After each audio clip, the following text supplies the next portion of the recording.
Hi, welcome to this lesson. So in this lesson, we are going to be talking about arrow functions. Okay, so arrow functions was an ES6 update. That is, it was an ECMAScript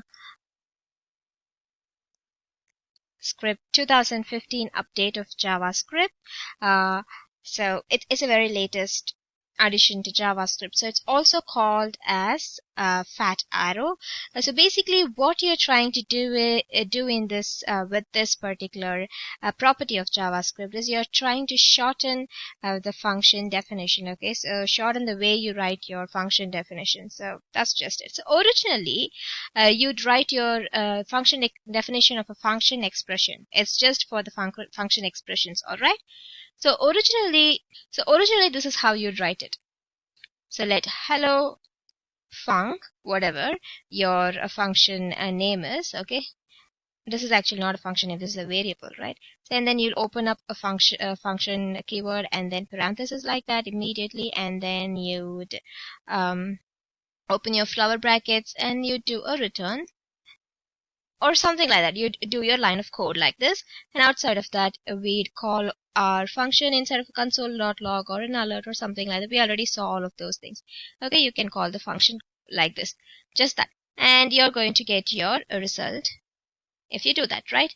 But you can actually shorten this much further. Alright, so first of all, what you can do is you can get rid of this.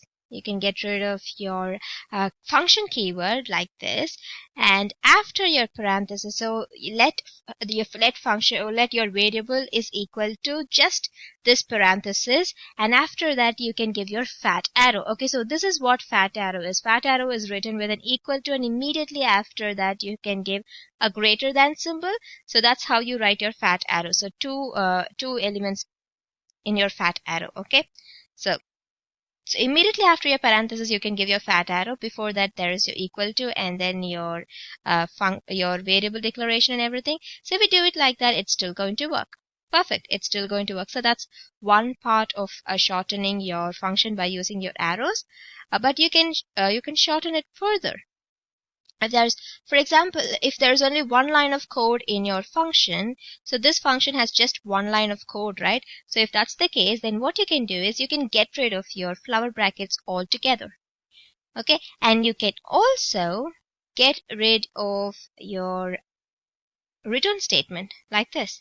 Okay, so this is how you'd shorten it further. You just have to start with a variable and then an equal to and just the parenthesis and then your fat arrow and then just the line of code after that. Okay, this doesn't just have to be like this. You can do anything inside. This can be any line of code, but just one line of code, but it can be anything.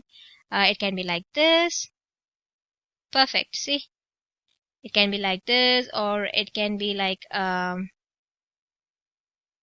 I don't know, you could probably just, let's say, okay, so it can be any of those things. It can be any one line of code like this. Okay.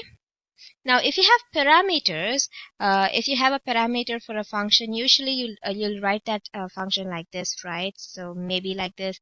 I can create a sumnum function and just and then send two parameters like this, and then I can return a plus b like this, and then I'd call that function within a console.log just as an example, so I can test it out. Okay, and then I give parameters like this. I'll do stuff like that. I can do stuff like that, and then if I see 11, I can do stuff like that.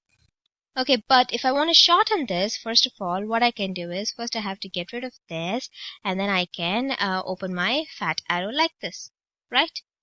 So that's the easiest way of shortening it, and I'm still going to get my output. Now, if I have to shorten it further, because it just has one line of code, I can get rid of my return statement as such, and just do it like this, okay? So just the variable with the parameters inside of it and the fat arrow and like this, and refresh, and I'm still going to get my output. But I can actually get rid of this parenthesis. Did you know that?